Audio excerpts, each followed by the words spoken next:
सापेक्षिक सापेक्षिक अपवर्तनांक। अब बताइए सापेक्षिक अपवर्तनांक क्या होता है कि एक माध्यम का अपवर्तनांक दूसरे माध्यम के सापेक्ष, एक माध्यम का अपवर्तनांक एक माध्यम का अपवर्तनांक दूसरे माध्यम के एक माध्यम का अपवर्तनांक दूसरे माध्यम के सापेक्ष को सापेक्षिक अपवर्तनांक कहते हैं।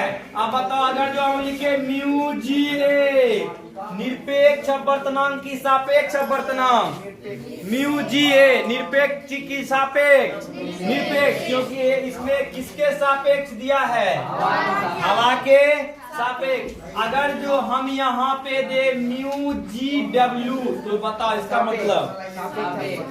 इसका मतलब है जिधर जी है इसका मतलब है गिलास का अपवर्तनांक, कांच का अपवर्तनांक, पानी के सापेक्ष अपवर्तनांक बटे पानी का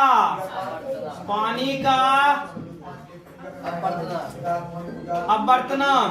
आप इसी को बोल सकते हैं म्यू जी ए बराबर पानी में, इसका उल्टा होता है ना चाल वाला में, पानी में प्रकाश की चाल बटे कांच में प्रकाश की चाल, कांच में प्रकाश की चाल। अब बताइए म्यू जी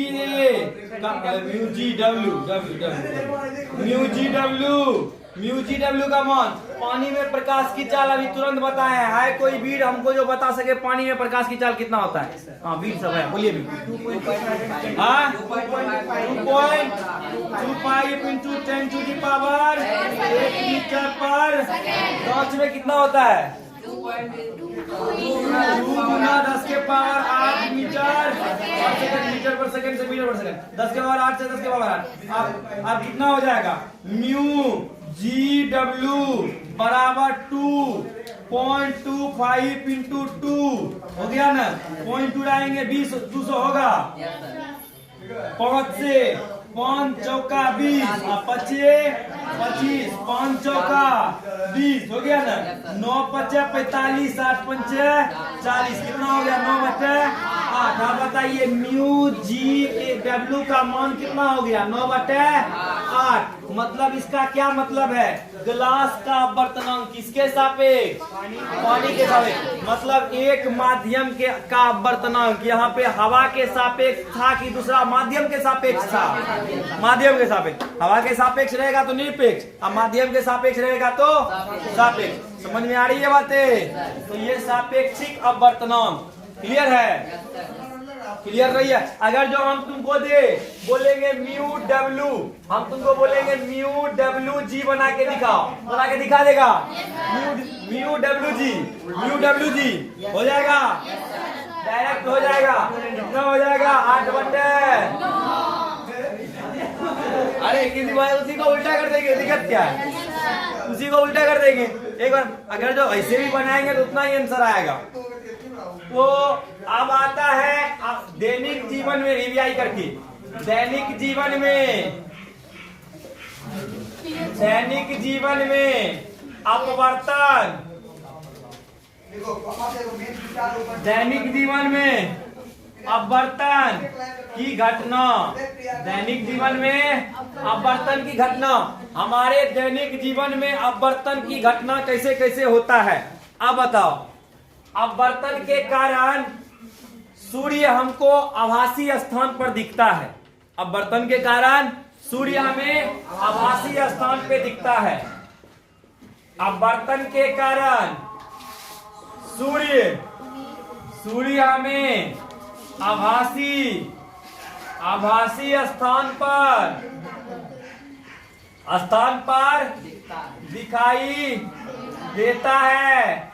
देता है। मतलब अपवर्तन के कारण सूर्य हमको आभासी स्थान पे क्यों दिखाई देता है कि मान लीजिए आभासी कहने का मतलब सूर्य है कहीं दिखेगा, है दूसरा जगह दिखेगा, दूसरा जगह। अब बताओ जैसे मान लो ये धरती है, अब बताओ धरती के ऊपर में वायुमंडल है कि नहीं? धरती के बगल में, धरती के बगल में कंबल के तरह लपेटा हुआ वायुमंडल है। जैसे तुम लोग ठंडी के समय में कंबल में लपेट के बैठ जाता है, उसी टाइप से धरती के चारों बगल भी कंबल के तरह लपेट के वो चीज रखा है, उसको क्या बोलते हैं? वायुमंडल। हवा का परत है और ऊपर जाते हैं तो हवा सघन होगा कि विरल होगा? विरल। ऊपर जाएंगे तो हवा सघन होगा कि विरल होगा? क्या होगा? विरल। नीचे आएंगे तो हवा सघन होगा, लेकिन ऊपर जाने पर हवा कैसा होगा? पृथ्वी से दूर जाएंगे तो हवा कैसा होगा? विरल। पृथ्वी के नीचे आएंगे, पृथ्वी के तरफ आएंगे तो हवा का मात्रा क्या होगा? सघन। अब बताइए, मान लीजिए यहाँ से लेके यहाँ तक हवा है विरल। क्या है? विरल। और यहाँ से यहाँ तक, यहाँ से यहाँ तक के नीचे का हवा है सघन। यहाँ तक के नीचे का हवा है सघन। सघन हवा होने के कारण से यहाँ पे सूर्योदय हो रहा है, अभी हुआ नहीं है। सूर्योदय हो रहा है, लेकिन सूर्य का जो लाइट आएगा हमारे वायुमंडल में, तो हमारे वायुमंडल में जब सूर्य का लाइट पहुंचेगा तो वायुमंडल में पहुंचने के कारण यहाँ पे इसका अपवर्तन होगा, क्योंकि इधर का वायु विरल है। इधर का वायु क्या है? लेकिन अंदर का वायु क्या है? सघन। अंदर का वायु सघन होने के कारण से यहाँ प्रकाश का क्या होगा? अपवर्तन। यहाँ प्रकाश का क्या होगा? अपवर्तन। और अपवर्तन होने के कारण से, प्रकाश का अपवर्तन होने के कारण से ये सूरज अभी यहाँ पे है तो यहाँ पे नहीं दिखे, ये अपना वास्तविक स्थान यहाँ पे दिखेगा। समझ में आ रही है बातें? मतलब सूर्य इस स्थान पे आने में अभी 2 मिनट का समय लगेगा। सूर्य को कितना मिनट का समय लगेगा? 2। सूर्य अगर जो जहाँ पे है उस स्थान पर से जिस स्थान पे हमको 2 मिनट पहले दिखता है, तो जैसे मान लो सूर्य इस स्थान पे है तो इस स्थान पे अभी दिख रहा है हमको, इस स्थान पे, तो यहाँ 2 मिनट बाद सूर्य दिखना चाहिए। यहाँ कितना मिनट बाद सूर्य दिखना चाहिए? 2 मिनट बाद। लेकिन होता है वायुमंडल में, जो है वायुमंडल में हवा का परत, जैसे हम धरती के आसपास रहते हैं तो हवा का परत बहुत ज्यादा सघन रहता है, बहुत ज्यादा घना रहता है। और धरती से जैसे हम दूर जाते हैं तो हवा का परत विरल होते जाता है, जिसके कारण से सूर्य से आने वाला लाइट हमारे वायुमंडल में आके उस लाइट का अपवर्तन होता है, जिसके कारण से हमको सूर्य अपने आभासी स्थान पर दिखता है। अब इस क्वेश्चन को घुमा के भी पूछ सकता है, पूछेगा सूर्योदय और सूर्यास्त के समय सूर्य आभासी स्थान पर क्यों दिखता है? सूर्योदय और सूर्यास्त के समय सूर्य आभासी स्थान पर क्यों दिखता है? अब मान लो ये सूर्योदय का घटना है, अब सेम देखते हैं सूर्यास्त का घटना। अब मान लो सूर्यास्त हो गया है, सूर्यास्त हो गया है। अब सूर्यास्त के बाद जो है, अब सूर्यास्त के बाद, अरे सूर्य तो पूरी तो डूबिए नहीं जाता है, नहीं डूबता है, डूबता नहीं है, तो क्या होता है सूर्य के साथ? मतलब पृथ्वी घूम जाता है, पृथ्वी घूम जाता है। तो होता क्या है कि ये सन सूर्यास्त के समय थोड़ा और पीछे चला गया, पृथ्वी इसके थोड़ा अपोजिट आ गया। सूर्य तो रुका हुआ है, पृथ्वी में घूम रहा है, तो पृथ्वी जो है इससे और आगे निकल गया। पृथ्वी क्या हो गया? आगे निकल गया। जहाँ पे अभी दिन था वहां पे धीरे धीरे शाम होगा, शाम के बाद रात होगा। ऐसे होता है कि नहीं होता है? होता है। तो अभी सूर्योदय, अभी जो है सूर्यास्त जस्ट अभी हुआ है, तो सूर्यास्त होने के बाद तक तुमको लाइट दिखाई देता है कि नहीं देता है? लाइट नहीं दिखाई देता है, दिखाई देता है। तो सूर्यास्त के समय भी यही होता है कि पृथ्वी के आसपास वाला जो हवा है वो सघन रहता है। सूर्यास्त के बाद, जैसे यहाँ का सूर्यास्त के बाद पृथ्वी के आसपास वाला जो वायु होगा, पृथ्वी के आसपास वाला वायु सघन, दूर वाला विरल, यहाँ पे भी लाइट आएगा। यहाँ पे भी लाइट आने के बाद लाइट का क्या होगा? अपवर्तन। अपवर्तन के कारण सूर्य 2 मिनट पहले जहाँ पे था, सूर्य 2 मिनट पहले जहाँ पे था वहां पे हमको अभी लगेगा यहाँ पे सूर्य है। तो तुमको पूछा जाएगा कि सूर्यास्त और सूर्योदय के बीच कितना मिनट का अंतर है। दैनिक जीवन में अपवर्तन की घटना, ये सूर्योदय और सूर्यास्त वाला पहला हो गया। दूसरा है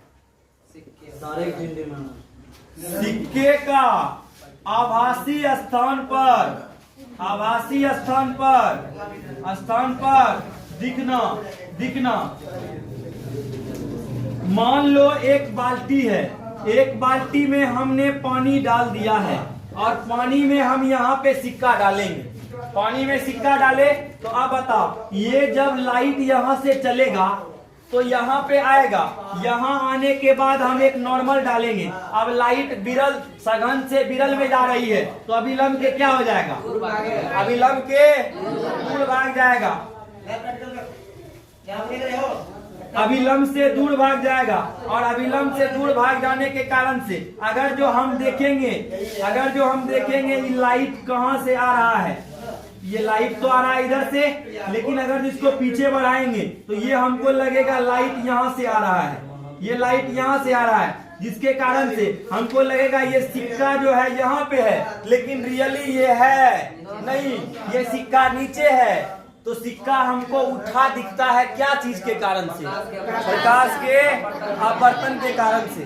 सिक्का उठा दिखता है क्या चीज के कारण से? प्रकाश के अपवर्तन के कारण से। मतलब सूर्योदय और सूर्यास्त के बीच में जो 2 मिनट का अंतर होता है क्या चीज के कारण से? प्रकाश के अपवर्तन के कारण से। अब तारा का टिमटिमाना, तारा का